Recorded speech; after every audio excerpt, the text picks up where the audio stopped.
Today, we once more have the pleasure of spending time together with Sue Elvis. Sue, thank you for finding yet another time to chat with us. Oh, it's a real pleasure, Jesper and Cecilia.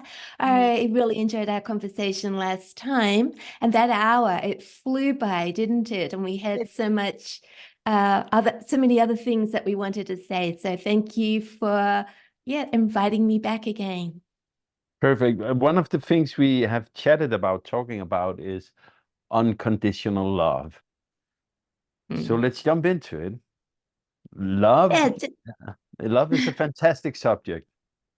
it is, and especially the unconditional variety. I think I was talking with a few people who blog and podcast maybe 2 or 3 weeks ago, and we were trying to find the defining word for the work that we share, how we would describe our blogs or podcasts in a couple of words. And mine was unconditional love, and it didn't start that way. I think it sort of evolved as I learned more and more about unschooling and went deeper and deeper into it. But then I found myself talking about unconditional love more and more and relating it to unschooling. And yes, my favorite topic and two of my favorite words. Especially combined. Yeah. They're Oh, really good when they come right after each other. oh, they're gonna go together. Yeah, they're friends. Yeah. That's right. I also think this is a great place to start because we often talk on the podcast with experts in unschooling. You know, you walked the walk, you're many, many years into this, but our audience are more the newcomers, those who are interested, those who need to learn, those who are in the beginning. And in the beginning, it's all about education. The whole thing is, oh, if we don't do the school, the curriculum, then how will they learn it? And unschooling podcasts can easily fall into this trap of talking about learning all the time. And really, that's not what it's about. No, though I think I've got a lot of posts on my blog about fulfilling homeschool registration requirements, and that's from the educational point of view. And I think that for a lot of people, they have to think about that first because it's a legal matter, and Of it is course. like the nuts and bolts, not for everybody, but for people in Australia, particularly. Well, I don't know all about other countries' legal requirements. I know in the US it differs from state to state, but I think, that's at the top of a lot of people's minds is how do we satisfy that educational requirement?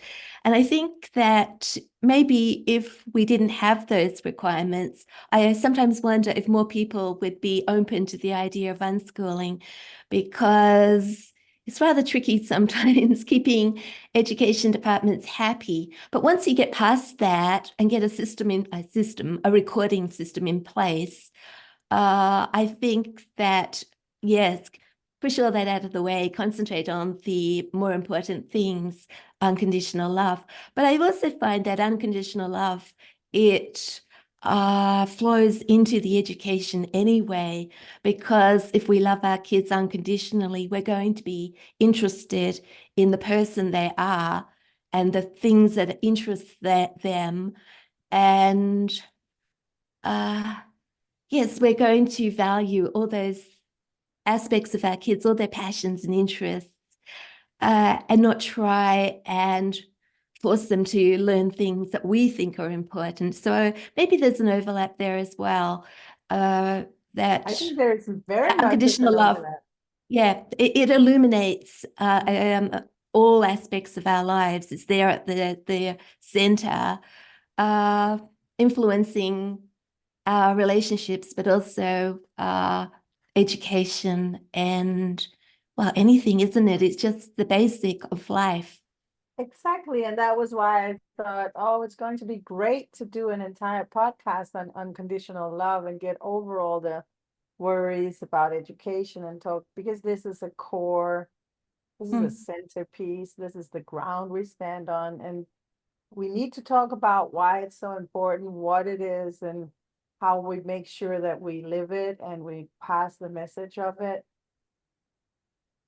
So I'm just happy to have that headline today. Then I Yeah. would like us to, here in the start, try to uncover together what we mean about unconditional love, because each of us can have our own understanding of, so what do you mean about unconditional love? And I will be very happy not to start, but throw one of you up. What is this Well, love thing? It's weird. it is, isn't it? And I think that maybe the majority of parents would say, if I said, oh, you have to, I don't like the word have, that our children require unconditional love. That's a better way of saying it. And a lot of parents might say, oh, but I do love my kids unconditionally. How can you suggest that I don't?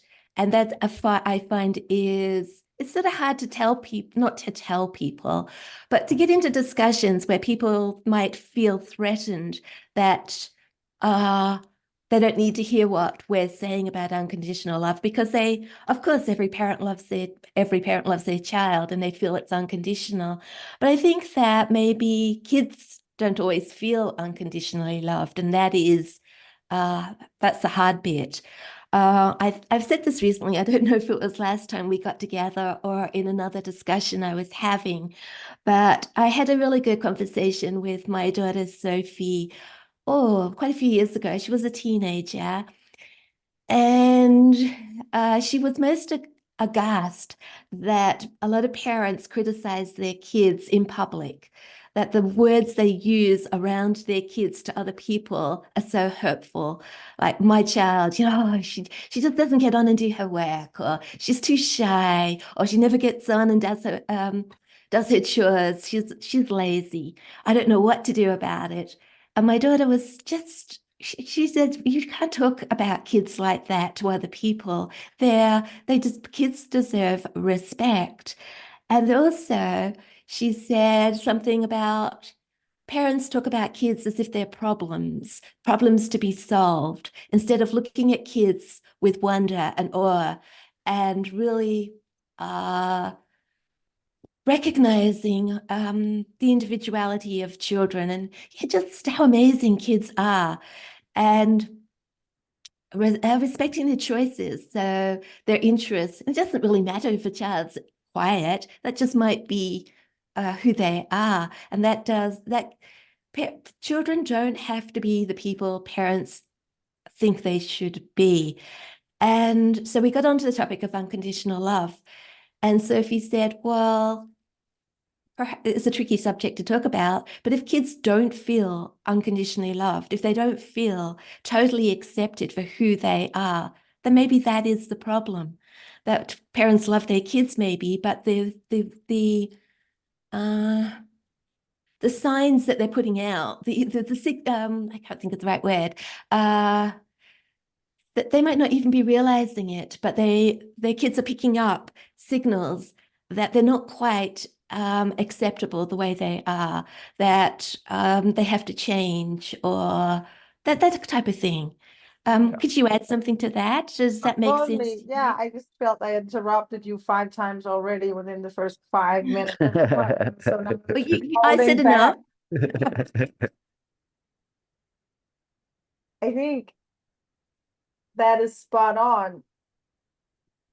Lots of parents would say they love their children. All parents love their children. End Of of course they story. do. We don't have to discuss that. And most would say, of course, I love them unconditionally. And maybe they even do. But to pass that message is to go against the mainstream culture of how we are around children, because it is mainstream to criticize your children in public, to even have the mindset that we as parents have to better them, that they are not good enough the way they are, and we have to make sure they become good enough, that we have to teach them how to behave and and to fix their flaws and all these things. It's our job. So I also talk with a lot of parents who think that that's part of parenting. And this becomes this talk, this chatter about and around the children, where they are very much criticized, and adults, not even just parents, but all adults look at them with this molding eye, this, how can we change this so that it becomes a little bit better or a little more right? And if they already are in a school system, the whole genetics of the school system is that you can do good or you can do bad. You can come up with the right answer or the wrong answer. The whole scoring, what's it called, grades, makes this competition. You have to come out with your straight A's. Why is it only A? Why can't we have like 19 different ways of succeeding? It's like this one. It's so everything they do will be evaluated almost 100% of the time by someone older than them, even the parents. I can't even begin to imagine how much harm that makes, to be in that field 100% of the time. Did I get up from this chair in the right way at the right time, saying or not saying the right thing? Someone will tell me at some point. Yeah, They would I be think stressed kids, out. yeah, kids that maybe get the message that they're not good enough the way they are.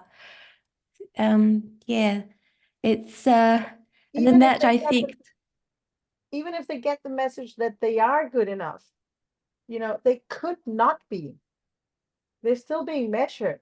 An A could have been a B. This evaluation, this, oh, you did very well at grandma's birthday at that restaurant comment.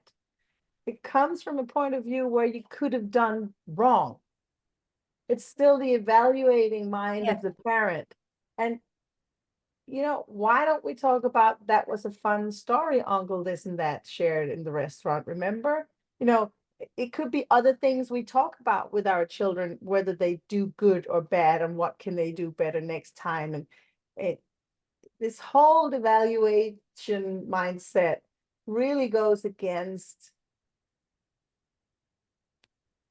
the message of unconditional love, because our judgment of what is happening on the inside of the parents, maybe that's not a good conversation to have, but what we can talk about is actions, how we can pass the message, how we can make sure that they know. I think that what is really very sad is that parents do things like make judgments or grade, not accept kids as they are, out of the motivation is good. Everybody wants the best for their kids. So parents feel they're doing their best by pushing their kids to achieve more, by saying you're not good enough now because you're going to be good enough. I'm going to push you. It's like the carrot and you got to keep following the carrot, yeah. yeah. And so what makes me feel very sad is that parents care so much about their children. And this is sometimes the motivation for doing things which harm children. But parents don't understand, if you see what I mean, that that we need to talk about different approaches and listen to our kids, I think, because when just talking to my daughter Sophie that time, I was at the shopping center that morning. We were having coffee together and we just started an impromptu conversation like we always do. And she was sharing some thoughts with me. And I always find it so fascinating listening to children or listening to teenagers, listening to my children in particular, because they're the ones that have taught me the most. And Sophie was sharing these thoughts about unconditional love. And I just said, oh, look, when we get home, we'll have to sit down and make a podcast about this, because we learn from sharing with other adults, with other unschoolers, from reading books, reading blogs. But I think we learn most about our own children by listening to our own children. And that's the bit that many times we don't do, that we'll go somewhere else to find out how to bring up our children, but we won't go to our child. That our child is sitting there wanting to tell us, oh, look, this is what I'm interested in. This is what the sort of person I am. This is what I need. But we don't go to the child. We just think, oh, look, I'm going to go to that expert or that book Yeah, or that we seek the podcast. answers on the outside Yeah. and from experts and We have also been taught that we don't absolutely. know. I just, for anybody listening, wants to say that my ideals of how to be a parent is way better than my ability to be a parent. So it's just also when we talk about unconditional love, I can feel like I feel I practice it, or my goal is to practice unconditional love. But sometimes my reality is I love you unconditionally unless you're damn annoying. And that's just part of being human. So it's not, I just want nobody to sit there and listen and say, hey, get down off your high horse. Have you never shouted at your children? Yes, I have. Have you never done mistakes? Oh, yes, I have. But I try to see how I can become better at being a parent, because it's a wonderful gift to be. Um, but how do you love someone unconditionally? What is it that we put into that word? It is that there's no conditions around. Can we dive a little deeper into what do we actually mean when we say there's no conditions around? You don't need to live up to anything. Is that what we mean with unconditional love? What is it? Well, I think about myself. And for most of my life, I haven't felt good enough, that the person I am, I haven't even known who I am, because people tell you who you are as you're growing up. And you have your ideas about yourself are formed by other people. And I think that when we try and, as you said, Jesper, I mean, I make mistakes all the time too. And there are days when, well, not so much now because I've only got one child at home, can yell at the dog. But there's a lot of stories on my blog about my days of being a dragon mother, my difficult days when I failed. So I don't think unconditional love is about being perfect. I think it's about doing our best to accept our kids and also to accept ourselves. Because sometimes we can be very hard on ourselves, and I think, get wrapped up in feeling sorry for ourselves because we made a mistake and it's so hard to move on from that. We just, we get stuck. But a lot of it, I think, is to do with forgiveness as well, that when we make mistakes or when our children make mistakes, because they're going to make mistakes, because just because we love them unconditionally doesn't mean that we love every aspect of them and their behavior all the time. I don't think that kids are learning and they're not always going to be perfectly behaved, or they're not always going to be attractive to us. So we're going to have times when we're having a bad day and we clash. But I think at the bottom of it all, we got to forgive each other and know that it doesn't matter what we do, we're accepted, so that we don't have to be frightened, that we can pick ourselves back up knowing somebody is going to help us, pull us up and help us try again. And we're going to learn from these mistakes. And I think that is as much about a part of unconditional love as is, oh, my child is just so wonderful and I love her talents and I can see all the good things about her. Yeah, we're not all perfect, but we can help each other learn and grow and become better people. I've just got so many stories on my blog where I had bad days and days when I just cringe. I look back and I think, how could I have done what I did? Um, and days where I don't know if it's my personality, but make one mistake and then I make two mistakes and I make three mistakes. And before I know it, I'm at the bottom of this pit of misery, feeling so sorry for myself, feeling like I'm the worst mother in the world and nobody will ever want to love me again. And I'm the worst wife and worst friend. Why should anybody ever want to know Sue Elvis? And then I sit there for a long time wondering how I'm ever going to get out of that pit of misery.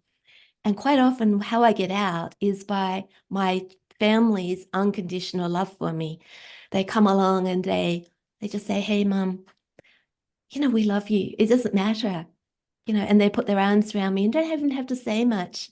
Just hold my hand. And all of a sudden, I think that unconditional love is what saves me, what it makes me feel, oh, look, I've got to be a better person. I want to be the best person I can be for the people that I love. And I think that a lot of what I've learned about unconditional love and unschooling is that unconditional love is that superpower that transforms us. It's not about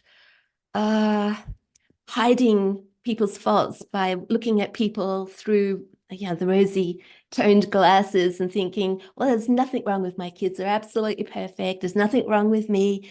I'm just perfect the way I am. It's more about, I've lost my thought there. What was I saying? It's about, it's about being with people that we all love each other unconditionally and we're all striving together as a family, knowing we're all imperfect. But that unconditional love is our superpower. With that superpower, we can help each other become better people, to get where we want to go, to get through life together. And that's what, I don't know if you have anything to add to that. I seem, is it just We're just listening. To add, but I am also curious what you're saying. So I think it's spot on the thing you say about it's not about praising everything and loving every little aspect and believing everything is perfect and rainbows and, by the way, butterflies and unicorns. That's not what it is. no, It's more this holding the beautiful picture you painted there with, when you're in a bad spot and you made all your mistakes and you were not the great mom, you shouted maybe, or you, whatever you did. And the kids come over and they're like, it's okay. It's okay. The love is still there. The unconditional love, it is what holds us together. And as you say, it's a superpower also to heal our wounds. I know that when I'm not a good mom, I would say always, but no, there could be probably always. It's because I have some trauma, I have some unfinished business with my past, or I have some insecurities, or I have some, I don't know, things that I don't really know, and I can't manage the whole juggle of everything, and it comes out on my children. I don't have the maybe bandwidth or courage to just leave everything be and be okay with it. As you know, we are traveling, so we are more often than not in a new context. And as mothers, parents, we do somehow take the blame for things our children do.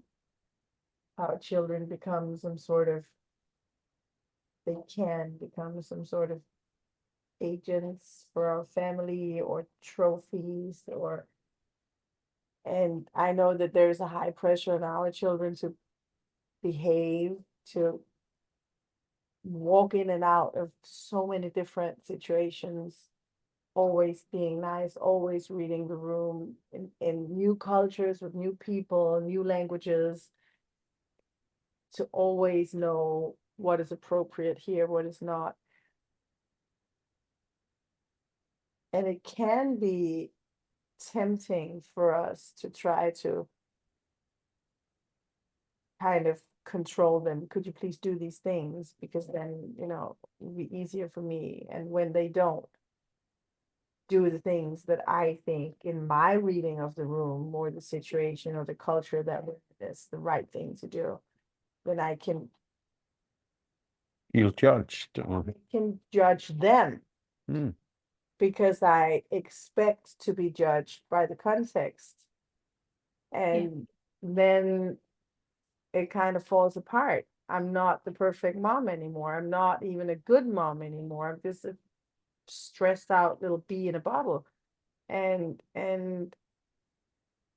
I think there's no doubt that the more we can lean into the unconditional love and let go of all of our ideas about how things should be and pass on the message of the love is there and stay in that love,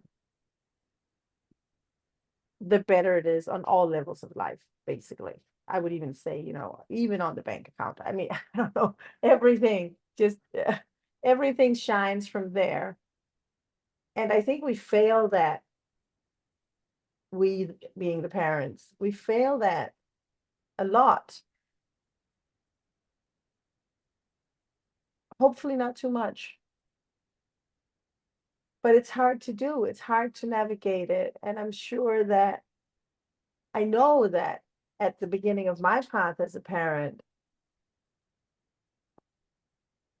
it was way harder because I was part of mainstream, or I was closer to being part of mainstream than I am now. And it's so tempting to do these judgmental things, to have these ideas about how things should be and how children should be and how the world should look, and then try to mold the child into that. Whereas if I put myself at the point where the love is unconditional, you can be whoever you are, and I love you no matter what, and these little things are just little ripples of on the surface of a big pool of love, then I can talk about it with my children and with my husband. What do we do about this specific thing that is not exactly balanced right now? How can we navigate? I'm coming up with something fictional now. How can we navigate that this child can't read? Is that fine or is it not? The child is now 12. Or how can we navigate that this child refuses to wear shoes? How do we navigate that? Because in some situations, it's kind of a problem. I was in an aircraft once with one of our children who refused to wear shoes. And this specific, maybe it was the airport, maybe it was the airline, but it was illegal to enter the aircraft without shoes. So there I was at the door with everyone behind me and the backpacks and all the other kids and everyone behind me feeling getting louder and louder. Everyone behind me. You got a little stressed out. Yeah, I started to. And this child and shoes just didn't combine.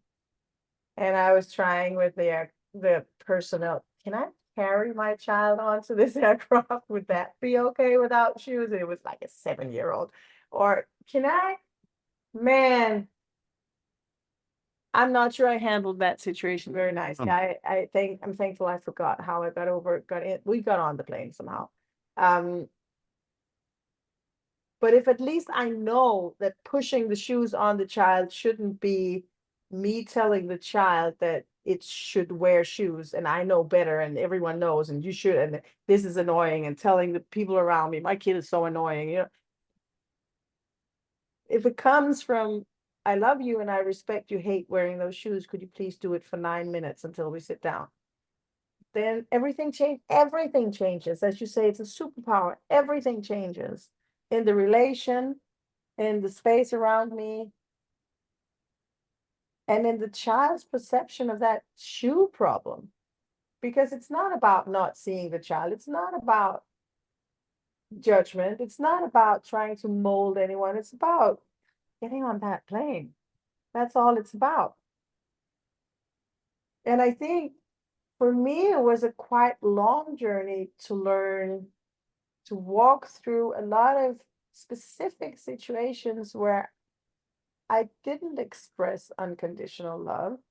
I just told my kids what to do, or I got annoyed, or I got stressed out with all the people behind me, all these things that the pressure from outside, which can also be the pressure from outside to even talk about our children this way. There's a lot of mumbling in the shadows. Like teenagers are annoying, or toddlers are so hard. You hate them when they're 2 years old because that's such a struggle, and all these things people say, and the kids hear that, even Yeah, if they we're do. talking, about it in general terms, not specific terms. And we shouldn't join that choir. No, it's the parents against the child or the children, that we're not together, that we're on different sides, and that sets us up for the battles and things. But yeah, just I wonder sometimes when all those memes go around about teenagers, and it's so harmful, but parents just say, oh, look, we're having a laugh. It's just a bit of fun. And then I feel like a real party pooper, I think, oh, I'd say I don't think it's fun, and people look at me as if I'm too serious. That look, just lighten up a little. It's only a bit of fun, but those sort of things go deep, don't they? They're the surface. They show what's deep within us as a society. That if we can laugh about those things, there must be a cause somewhere there. It's because we don't accept and respect our teens, or we look at them like they're going to be a problem. Otherwise, it wouldn't be funny, because nobody would. Well, why I say it's not funny, but why? It wouldn't It just become wouldn't, a joke. people wouldn't I get. understand unless there was a problem, unless this is what they believe deep down, that But even teens are a problem. if we should talk about the teenagers, because they get a lot of not love from the adults. And I mean, we say maybe they're lazy, but really they're not lazy. They have a brain under construction. They need a lot of sleep. They have an enormous process going on the inside. It's huge. They don't even know themselves how huge it is.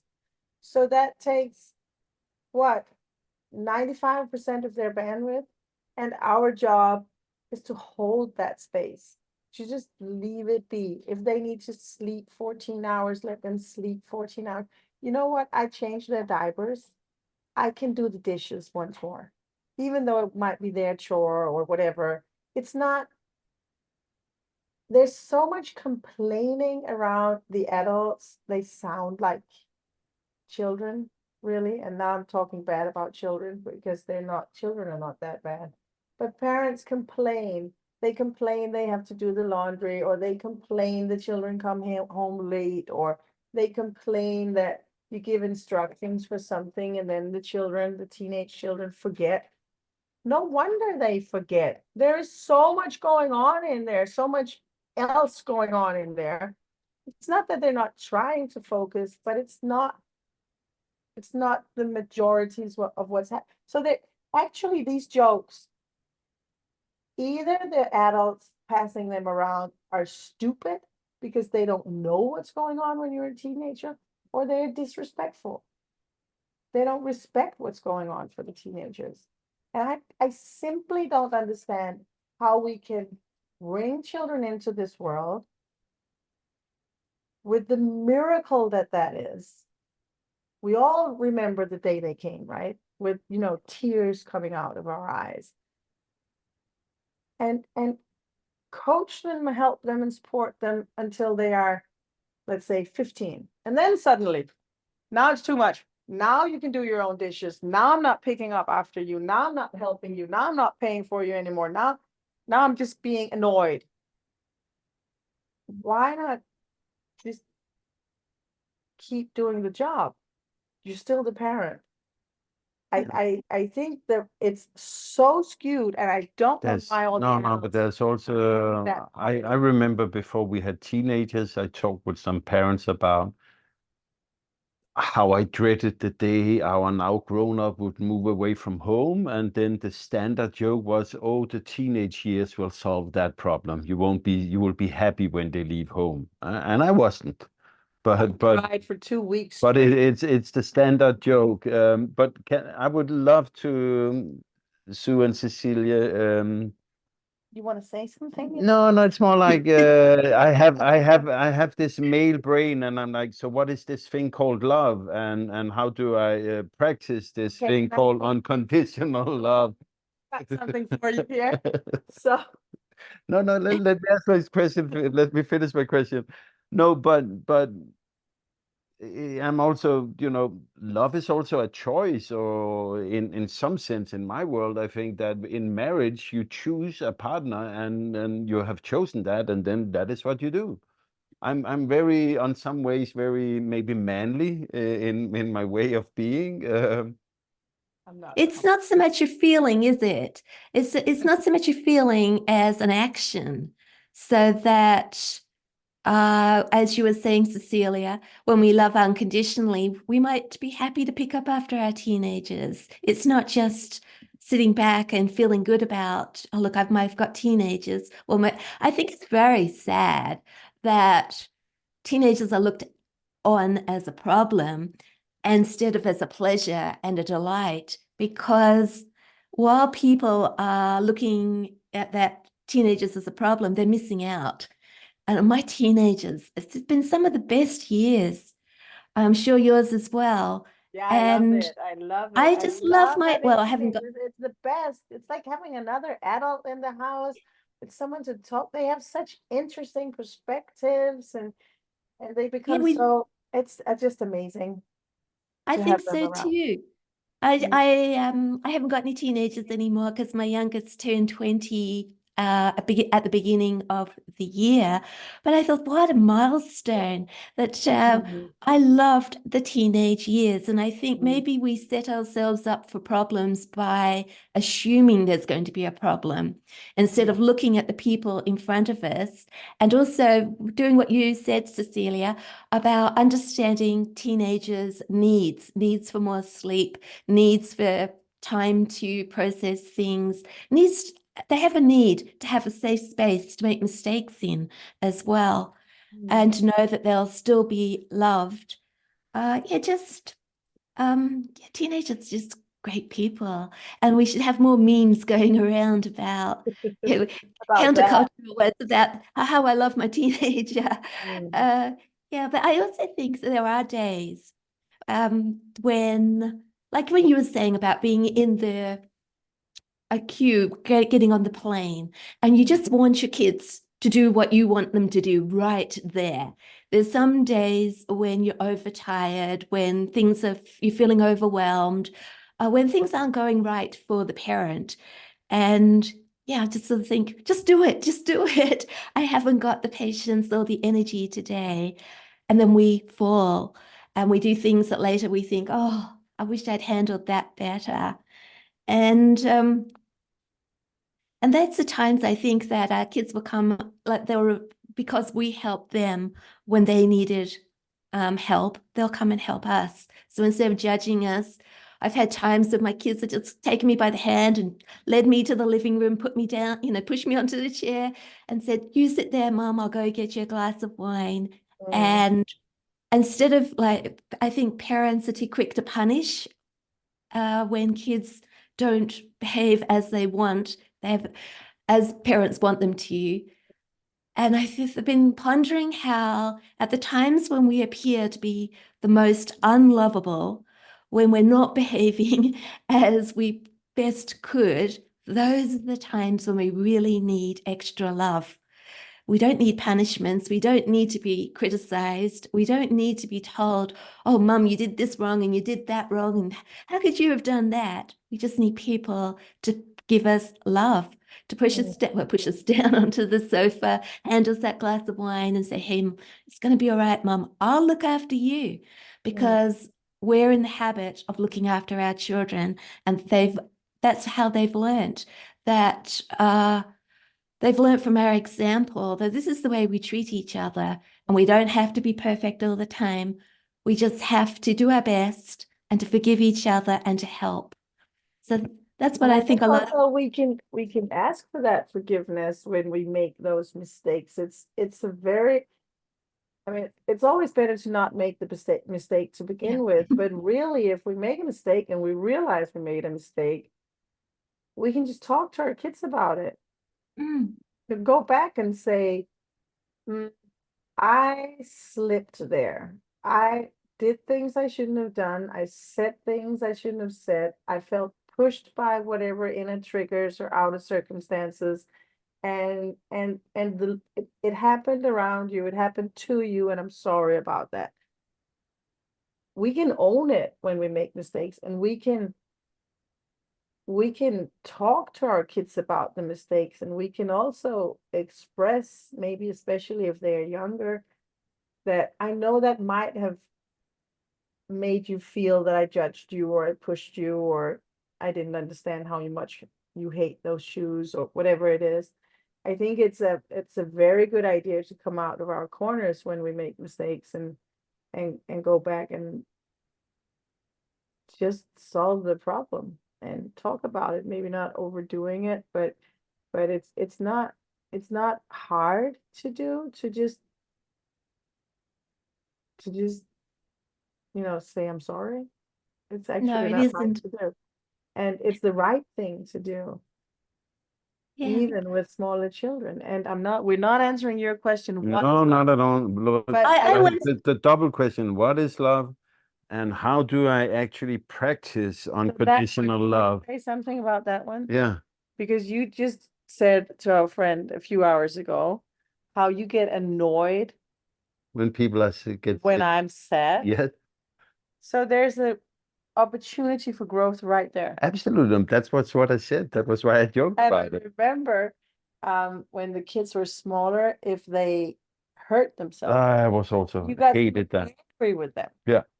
Because Because you hate it when they hurt yeah, themselves. it's a weird And reaction. never happened. So you think it's stupid that they They even hurt. got up on that chair that they fell from, and you react with anger.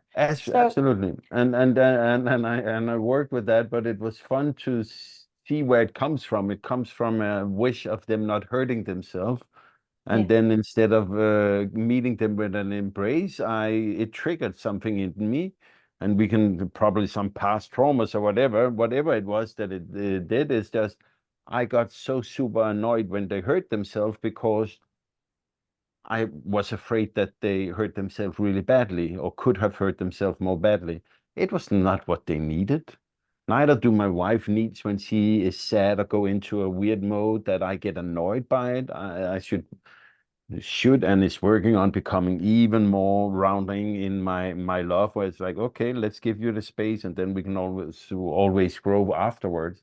But it's so recognizing your own triggers is a way to avoid making this kind of mistakes where and our kids, they do trigger us, and it's an amazing learning journey to have children because you get to know all your trigger points, and those trigger points are things that we need to work through to become even more ourselves, really. yeah. So maybe It's that's scars that need a little cream. so maybe that's a suggestion if people who are listening to this say, so how can I be better as practicing unconditional love? And it's also hard to question yourself, I think, to ask yourself, oh, am I a shitty dad? Am I a shitty mom? Could I be better at giving unconditional love? How do I give it? How do I find myself? How do I catch myself sometimes not being there? How could I have reacted instead? Because we are also our children's best bet. So we should also be afraid not to judge ourselves too hard. But where do we find the areas to grow? Maybe it is the trigger points. When we see we get triggered and we have act to on get a to know program. ourselves don't we? We can't really love other people unconditionally without examining who we are and getting to know ourselves. And that is a lifelong journey. But it's also one, I think I started at the beginning saying a lot of us don't know ourselves. And a lot of you were talking, Cecilia, about hurts. And sometimes it can be hard facing those hurts and wondering why we have those triggers. And we don't always, I think, understand our reactions.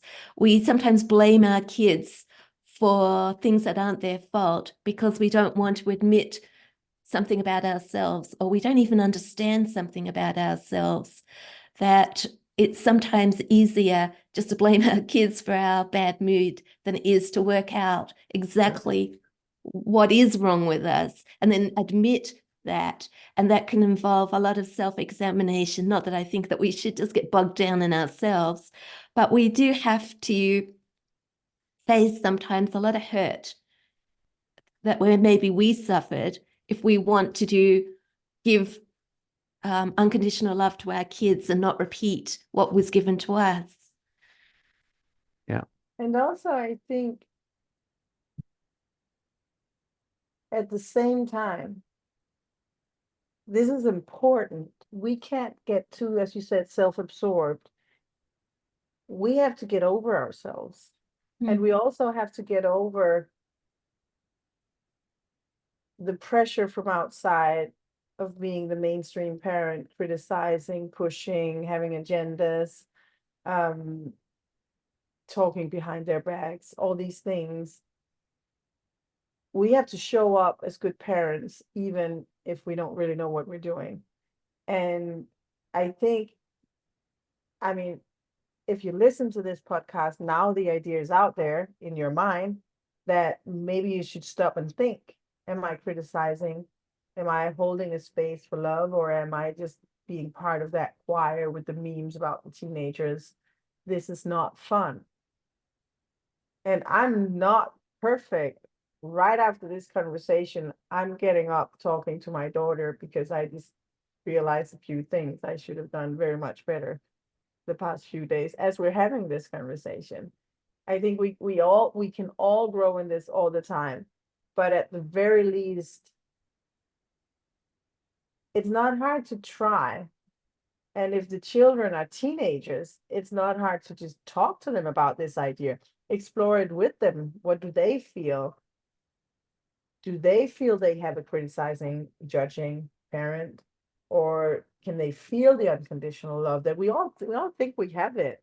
But how good are we at expressing it? How good are we at making it the environment?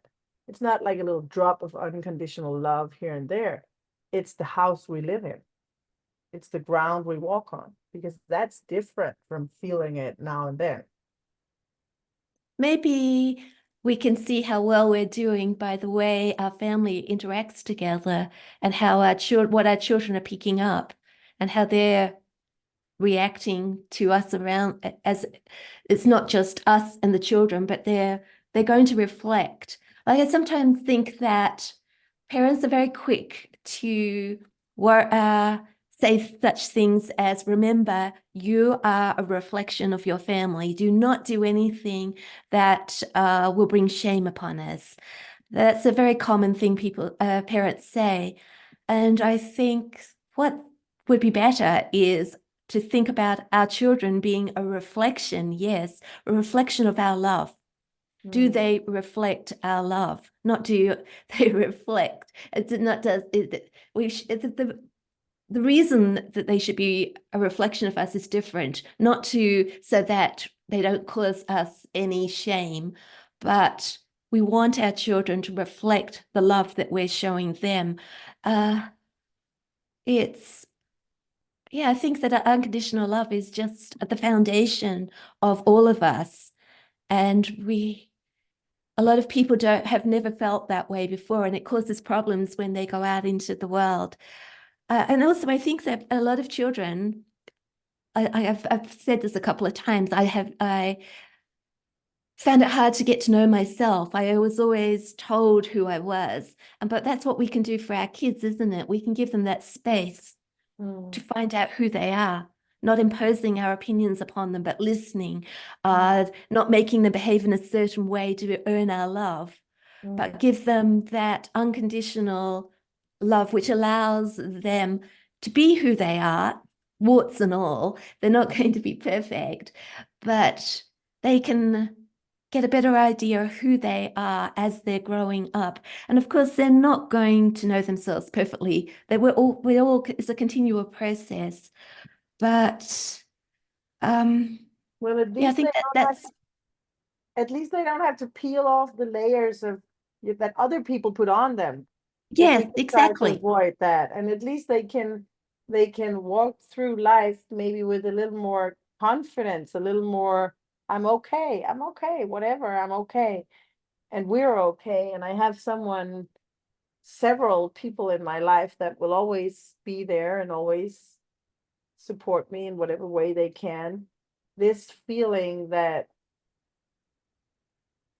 life carries you because there is love is a game changer if you have it. Whether you have it or don't have it is really a game changer for how much you can, well, I'm not even going to say achieve because that would be so wrong. It's not about what we achieve, but how we carry ourselves through this life. Mm. Do Maybe we have it? how well we love. Mm. The love being our motivation for what we do. I think we all want to be loved, don't we? Mm. And we all want to feel that we're worthy of love and that we're good enough to be loved. And that many children have felt that I mean, it's a parenting technique. Withdraw the love so the child feels bad and feels a lack, and they'll Mm. do what you want so that the love returns because we have this uh, tremendous need for love, Mm. and how yeah that's used as a parenting technique, but All the that's just time. all the time. But it's just so sad, isn't it, that we Mm. have to earn that love and never be quite sure that we are loved, Mm. because the next time we might make a mistake, we're not confident that we're going to continue being loved. We know that that love will be withdrawn. It's not permanent. And I think our kids, all of us, need to know we're going to be loved regardless of what we do. And then, as we've already said about that love is the superpower, it will make us, it will just maybe dissolve our flaws away, make us more loving ourselves. I don't think that it's true when I did read it, it was a parenting, I'm not sure where I read it, but it's on my blog. I quoted it and I put a link to the article. And this parenting expert said that our children need to learn good behavior, what's right and what's wrong, by experiencing conditional love. And I just want to jump up and down and say, no, no, no, don't do that. It's the unconditional love which will teach our children right from wrong, and they're not going to think, oh, look, I'll be loved regardless. And I think that's a fallacy that is so common, that parents get afraid to love their kids unconditionally because they say, well, look, I'll love, my child makes a mistake, and then they'll know that I'll keep loving regardless, even if they make mistakes. So they're going to keep on doing whatever they want to do. They're not going to worry about doing the right thing, because they'll know that, oh, look, they'll stay out too late and they come home and we'll still love them, or they won't do their chores and we'll still love them, or whatever. And I don't think it works that way. And I think I like a lot of things from the outside that look sensible, and you view them from the outside and you say, this is the way it works. But when you experience it and see it from the inside, you realize that that's not what happens at all. It's the unconditional love that changes us. And we don't say, oh, look, she'll love me regardless, so I'm going to do whatever I like. I'm just going to be a lazy, self-centered, self-focused person. I'll be loved. And it doesn't do that. For me, I've experienced it so much that when I'm just loved through all my mistakes and all my ups and downs, all I ever say at the end is, oh, look, I want to be better. I want to be worthy of the love that I'm being shown. And I think that happens with our kids. Of course it does. And I also want to add to it that the mistake doesn't cease to be a mistake just because someone around you loves you. It's No. still a mistake. I mean, so if there is the picking up laundry from all over the house, even though you're trying to explain how a basket works, we can do that with love. Just keep picking it up, keep washing it and putting it back. But we can also at the same time have a conversation about there is my time and there is your time. And my time to cook a brownie is now going into picking up laundry from the floor. So if you want a dessert, I'm going to need to have that half hour. That is a respectful conversation to have around, let's say, chores or mistakes like coming home too late or, promise something and you fail to do it.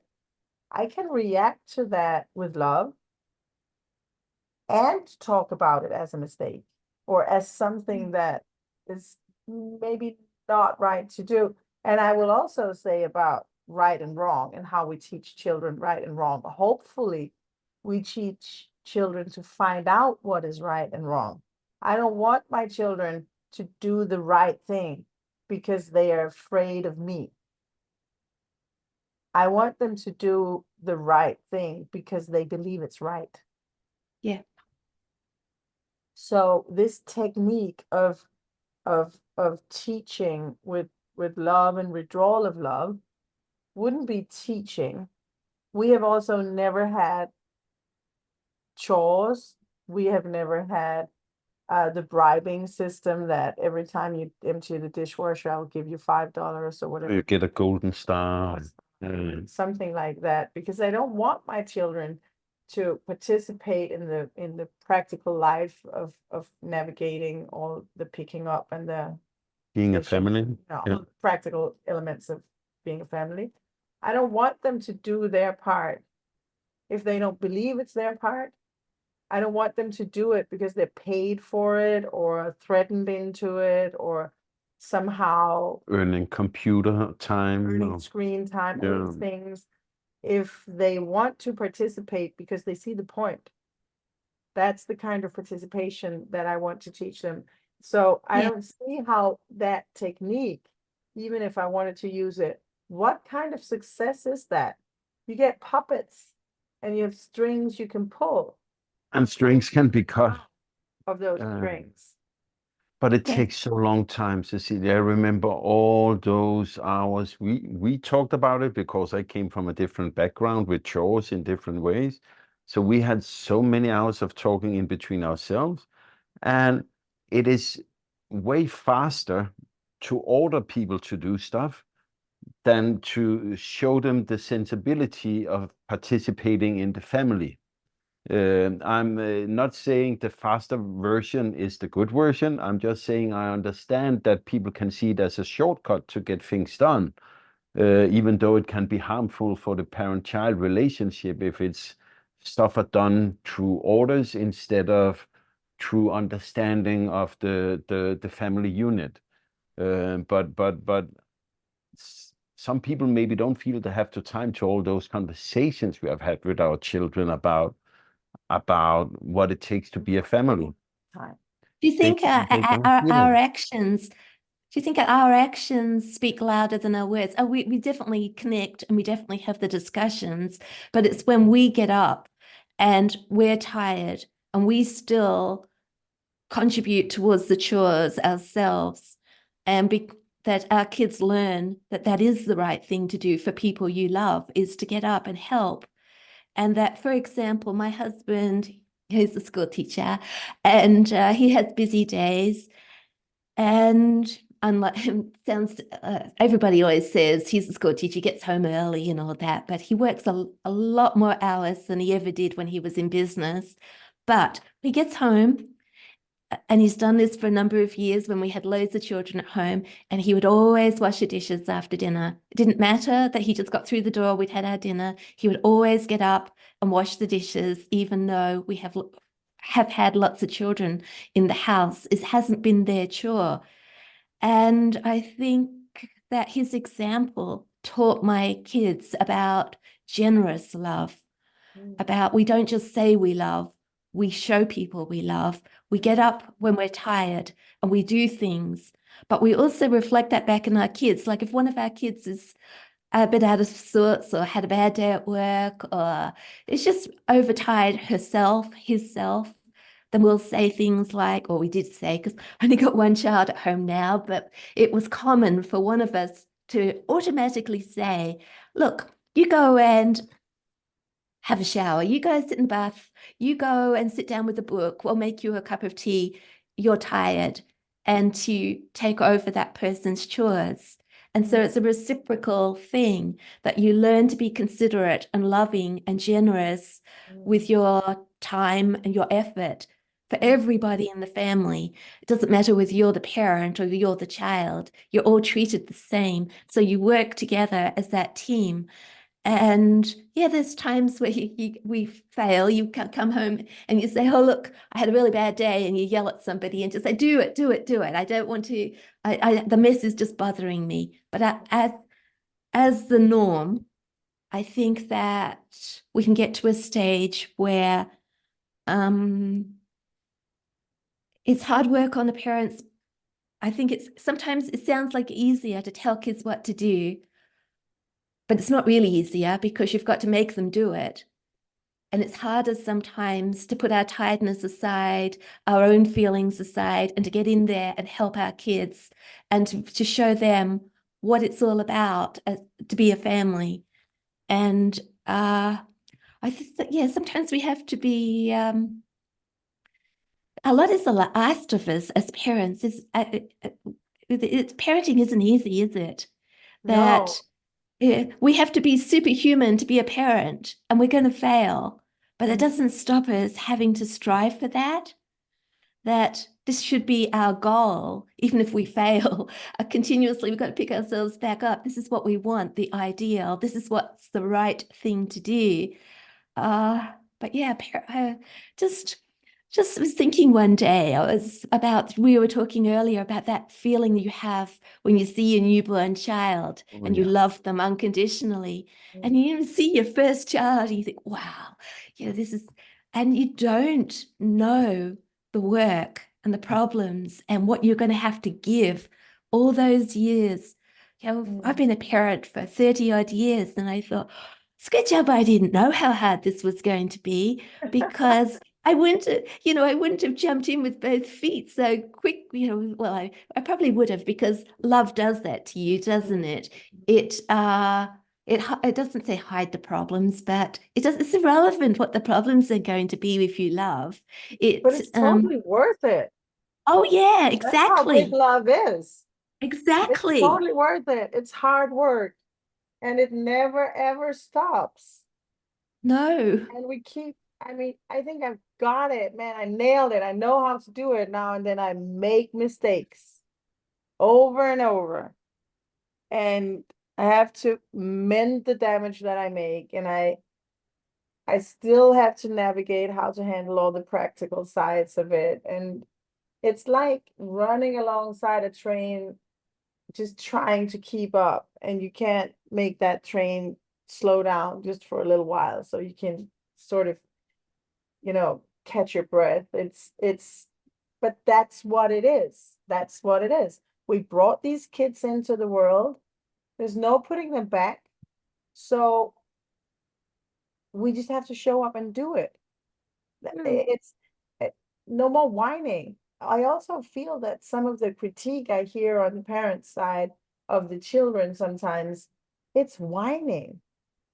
Really? I mean, okay, you have a few children. Yes, you have to cook for them. Yes, you have to do that every day. Yes, you have to do that every day for about 20 years. Suck it up and do it. But I get annoyed with this. Yeah, that's the job. And yes, you have to provide clean clothes. a clean and warm bed, nutrients, and love. But That's your job.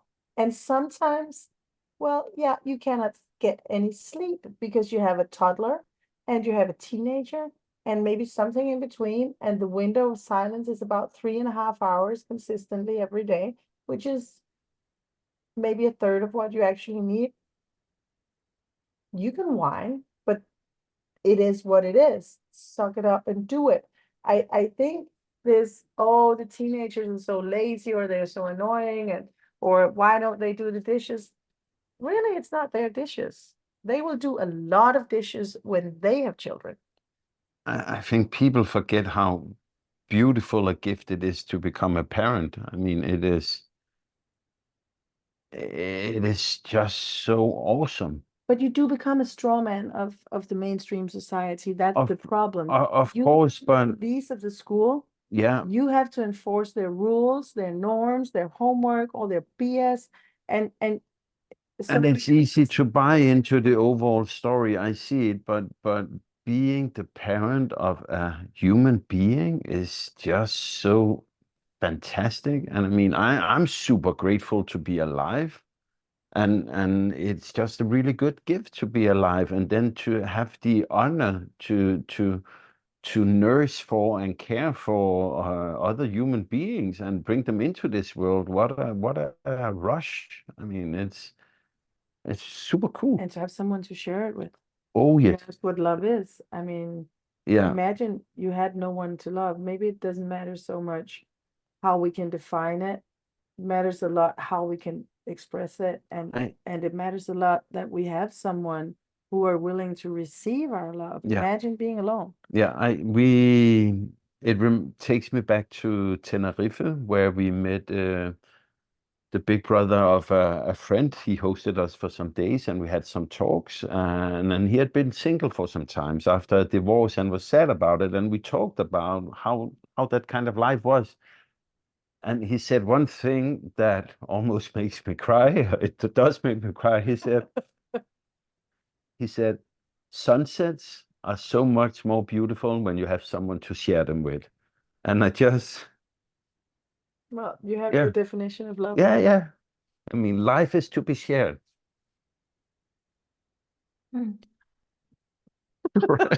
Cry. Man, we watched a romantic movie yesterday, and me and my Storm, we cried half of it. Always cry. It Yeah, is, it is our motivation, love, isn't it? It gets us through all the hard times. It doesn't mean that life is going to be easy because we love. I think maybe it's even going to be harder because we love, because we want to love as well as we can. And that takes a lot of effort and it involves a lot of heartbreak sometimes and difficulties and working through challenges and caring about people. But yeah, I'm grateful I've got people to love and people who love me. And isn't that something sometimes you think, uh, we might think about people that we think are unlovable, or our kids are lazy, or they're not, they're causing maybe problems. And I sometimes flip that around and think, but somebody loves me. Somebody accepts me as I am. And my yeah. children aren't coming to me and saying, oh, mum, you're a terrible mother. And I wish you were this and I wish you were that. They love me Imagine if they as I should am. point out all the mistakes and errors we do in our life, as we as parents from time to time have done with them. Oh, I Yeah. would be a wreck if people all the time pointed out my errors. I know them, and I What, try what to if our, work on them. yeah. What if our Yeah. kids, we heard our kids talking about us to their friends about how terrible a parent we Oh, are and we should yeah. be this way and should be that way. Oh, And yes. it is useful, I think, sometimes to get down off our parenting pedestal and to think about how we would like to be treated and how our kids actually treat us. Yeah. They that love that they show us. I Oh, had one day, or a few years ago, it was Mother's Day, which was terrible. I don't know what was wrong. It was a hard time. I was going through a difficult time. Maybe I was overtired. I don't know. I got up on Mother's Day and I just burst into tears and said, I don't want to be a mother anymore. And my kids, instead of saying something like, "Oh, aren't we good enough? And why wouldn't you want to love us? And yeah, aren't you glad you've got us?" They just hugged me and said, "It's all right, Mum." And I looked at them and just the love in their eyes. And I just thought, I am so blessed to have the love of these children. What am I complaining about? Yeah, I'm having a difficult day, but I'll go through all this a million times over because of that love that I have from my family. Mm. It is all you need. Yeah. I mean, the Beatles wrote a song about it. It's All you all need. around us also. It's and it's all around. Yeah. And maybe it's all that is real. And maybe if we can define a God, it would be love.